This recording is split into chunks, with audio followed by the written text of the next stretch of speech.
After studying this module, you shall be able to know about the concepts of public debt and fiscal imbalance, understand the classification of public debt, assess the burden of internal and external debt, understand the measures needed to reduce public debt, analyze the causes and consequences of fiscal imbalance, and assess the measures adopted to correct fiscal imbalance. Indian economy is considered as the fastest growing economy.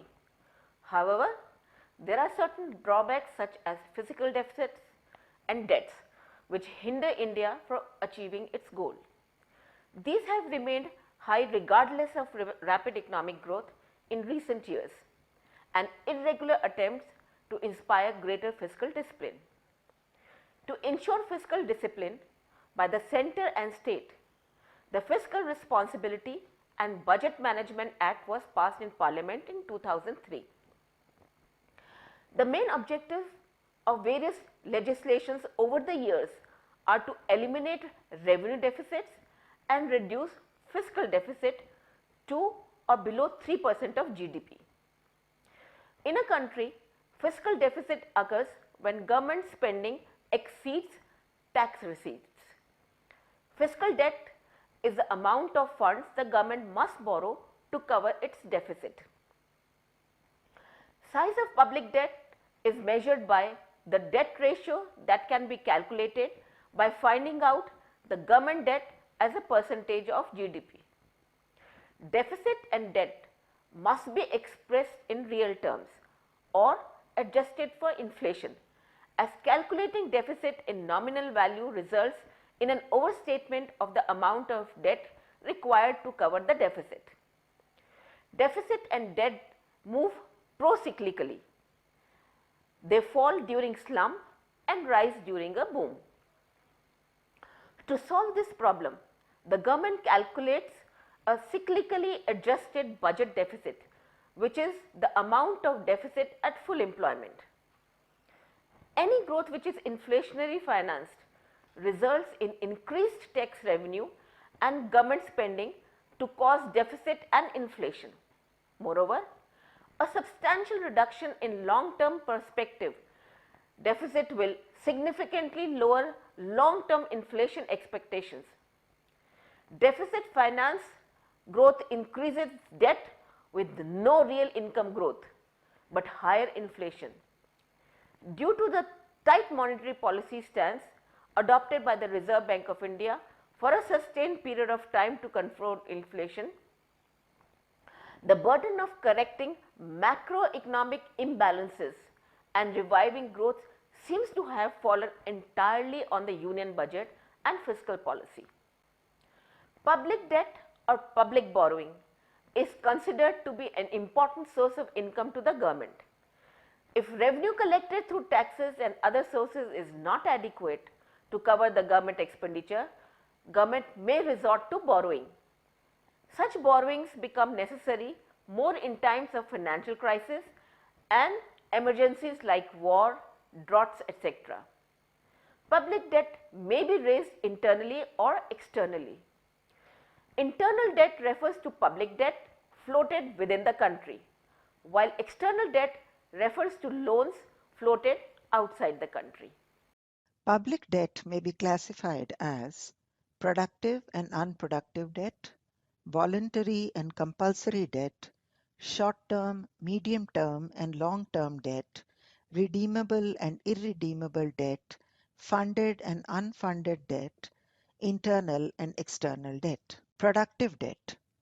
Public debt is said to be productive when it is raised for productive purposes such as railways, irrigation projects, power generation, and is used to add to the productive capacity of the economy.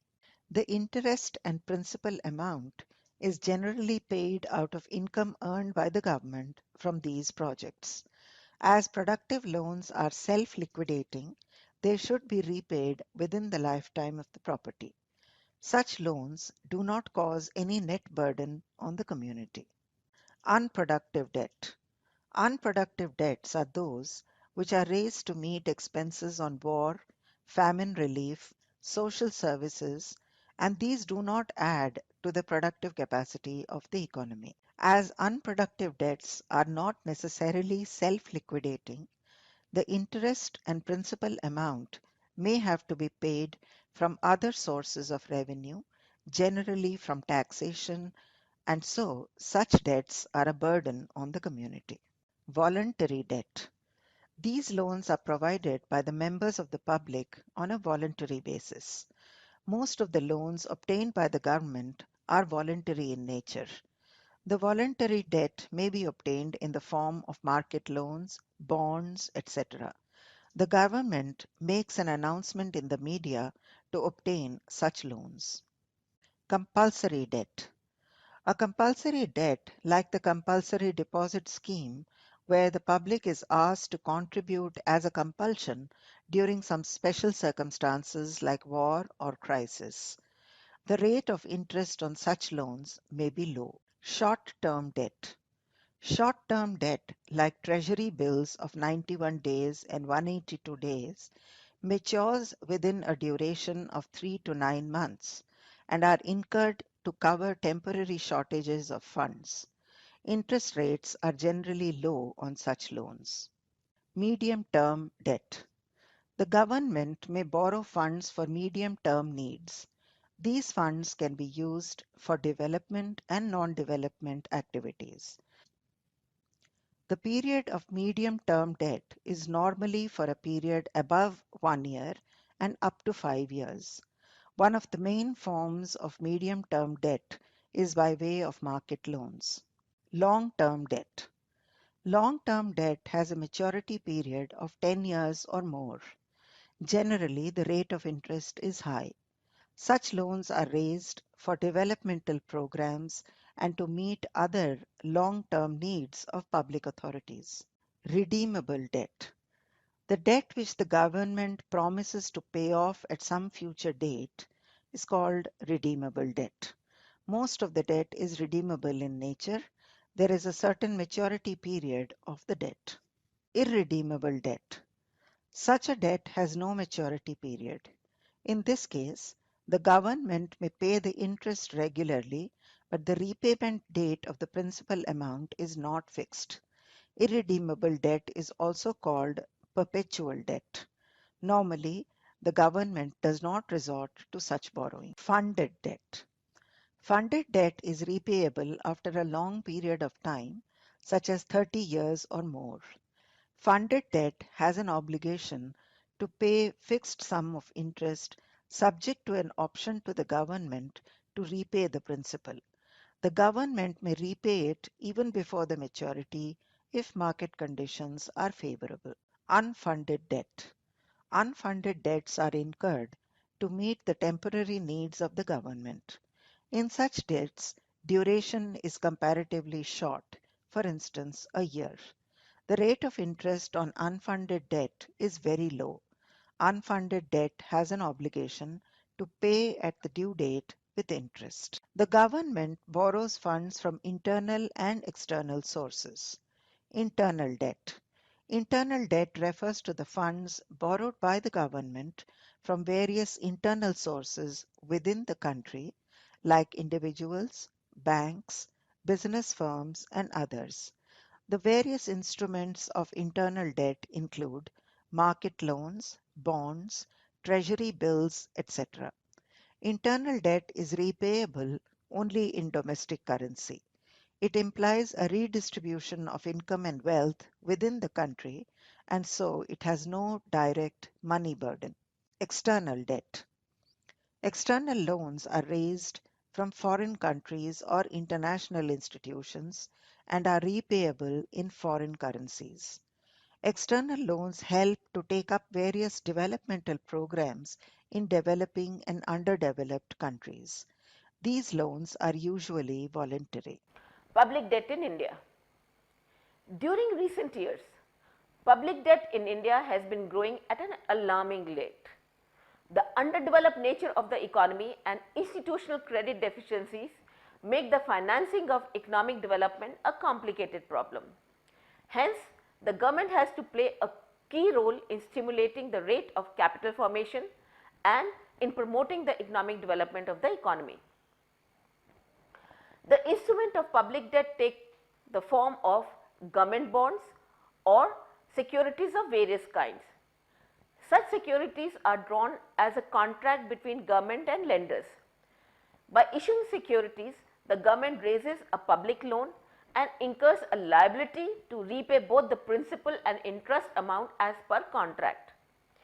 In India, government issues treasury bills, post office savings certificates, national savings certificates as instruments of public borrowings. Let us now discuss the components of internal debt. The first of these is market loan. This has a maturity period of 12 months or more at the time of issue and is generally interest bearing. The government issues such loans almost every year. These loans are raised in the open market by sale of securities or otherwise. Bonds. The government borrows funds by way of issue of bonds. The government obtains funds through the issue of bonds such as national rural development bonds, central investment bonds. The bonds are issued at different maturity periods, which may range from 3 years to 10 years. They provide medium term to long term funds to the government. Treasury bills. A major source of short term funds for the government is obtained by the issue of treasury bills. At present, the government issues 91-day and 364-day treasury bills. The treasury bills are purchased by commercial banks and others. Special floating and other loans.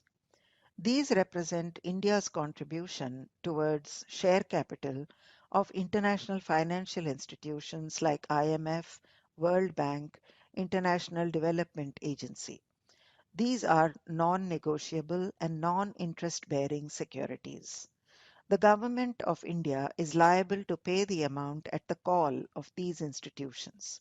Accordingly, it is a short-term debt upon the Government of India. Special securities issued by RBI.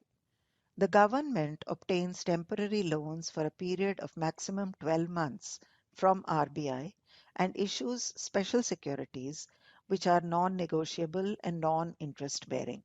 Such securities provide short-term funds to the government. Ways and means advances.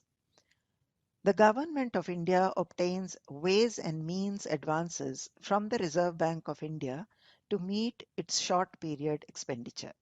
These debts are purely temporary in nature and are usually repaid within 3 months.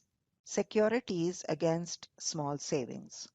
Since 1999-2000, under the new accounting system, national small savings have been converted into the central government securities. As a result, there has been a sharp increase in internal debt and corresponding decline in small savings. External debt. External debt refers to the liabilities of the Indian government, public sector, private sector, and financial institutions to overseas parties. External debt can be broadly divided into two groups: long-term debt and short-term debt. Long-term debt includes multilateral borrowings, bilateral borrowings, loans from IMF, World Bank, etc. Short-term debt. The overall external debt of India comprises of government debt and non-government debt. The government debt is owed by government authorities, both central and state governments, whereas the non-government debt is owed by private parties in India. In terms of composition, India's external debt has shifted in favor of private debt over the last decade. Apart from internal and external debt, there are other internal liabilities constituting the public debt in India. The government does not include liabilities under public debt. However, the government is liable to make repayment of these liabilities. Small savings. In recent years, small savings have increased due to rising money income in the economy. Provident funds. Provident funds are divided into two categories: Employee Provident Fund, meant for employees, and public provident funds meant for the general public. Other accounts. Other accounts include postal insurance and life annuity fund, borrowings against compulsory deposits, income tax annuity deposit, special deposit of non-government provident fund, and outstanding amount. Reserve funds and deposits. Reserve funds and deposits are divided into two categories: interest bearing and non-interest bearing, which include depreciation and reserve funds of railways, Department of Post, telecommunication, deposits of local funds, departmental and judicial deposits, etc. Burden of public debt. Both internal and external debt carry a major burden on the economy. Let us now briefly discuss the burden of internal public debt. Internal debt trap. Interest payments on debt increase public expenditure and may become a cause for fiscal deficit. If internal public debt is not checked and kept within limits, it may take the country to the position of internal debt trap. More burden on the poor and weaker sections. Internal debt provides opportunities for the rich and higher middle class to earn a higher rate of interest from the state on their lending. At the same time, the poor suffer due to the additional tax burden as the government levies taxes to repay interest on public debt. Increasing interest burden. Public borrowing may become costlier for the government, especially when it resorts to public borrowing by issuing bonds and debentures. Such bonds and debentures carry a high rate of interest.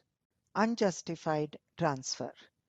The government imposes taxes on enterprises and earnings from productive efforts for the benefit of the idle, inactive, old, and leisurely class of bondholders. Hence, work and productive risk-taking efforts are penalized for the benefit of accumulated wealth. This adds to the net real burden of debts. Indirect real burden. Internal debt involves an additional indirect real burden in an economy, as taxation required for servicing the debts reduces the taxpayer's ability to work and save, thereby affecting production adversely. The burden of external public debt. External debt is beneficial in the initial stages as it increases the resources available to the country, but its repayment and servicing creates a burden on the debtor country. First, external debt trap. The external debt creates a direct money burden as it involves transfer of funds from the debtor country to foreign citizens. The degree of burden depends both on the loan amount and interest rate. The loans are normally to be paid in foreign currency. Therefore, the funds are mostly transferred from export earnings or by raising more funds from foreign markets. Borrowing by way of additional loans puts an extra burden on the country. The situation may worsen over time and the debtor country may be caught in the external debt trap. Secondly, direct real burden. The external debt may also result in direct real burden.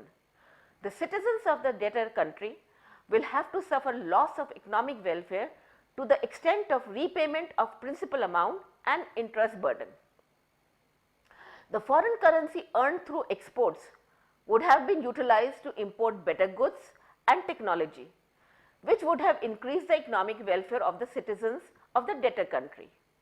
But because of external debt repayment, the citizens of the debtor country are deprived of imported goods and services till the loans and interest amount is repaid. Thirdly, decline in expenditure to public welfare programs. When the government spends significant portion of its resources towards the payment of foreign debt, it reduces the government expenditure to that extent which otherwise would have been spent for public welfare programs. Fourthly, decline in the value of nation's currency. The repayment of external debt involves an increase in the demand for the currency of the creditor country. This will raise the exchange rate of the creditor country's currency and aggravate the problem of foreign exchange. Fifthly, burden of unproductive foreign debt. The magnitude of external debt burden depends upon whether the debt is incurred for productive purposes or for unproductive purposes. If it is incurred for unproductive purposes, it will create a greater burden and sacrifice on the citizens of the debtor country. Sixthly, political exploitation.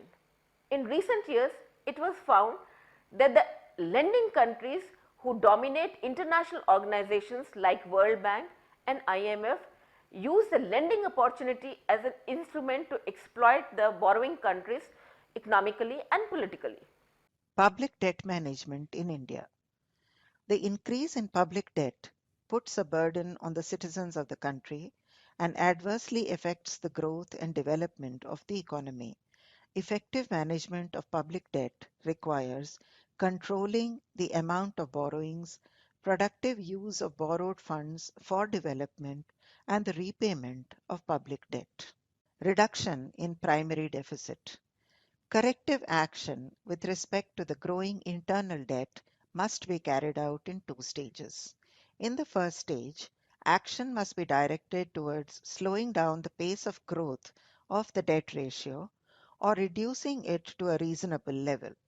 In the second stage, attempts must be made to contain most revenue expenditures within the revenues raised by the government so that the government's net borrowing is used only for productive purposes.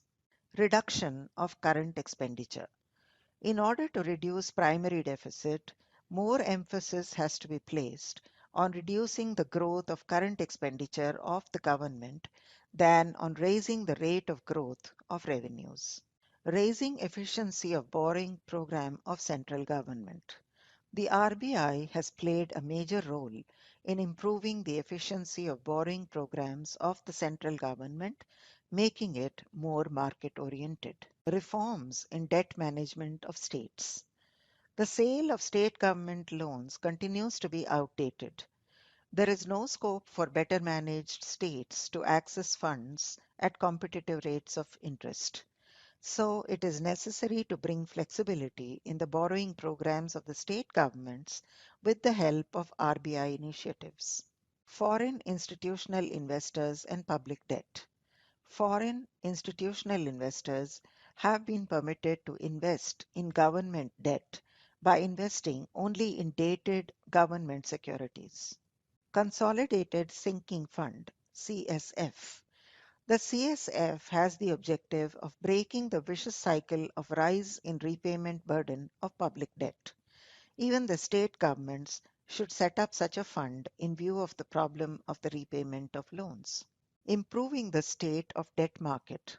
Since 1997, the RBI has taken various measures to widen and deepen the debt market in India. These measures include uniform price auction of 91 days treasury bills, undertaking repos in non-government debt instruments, sale of capital index bonds, etc. Appropriate disinvestment policy.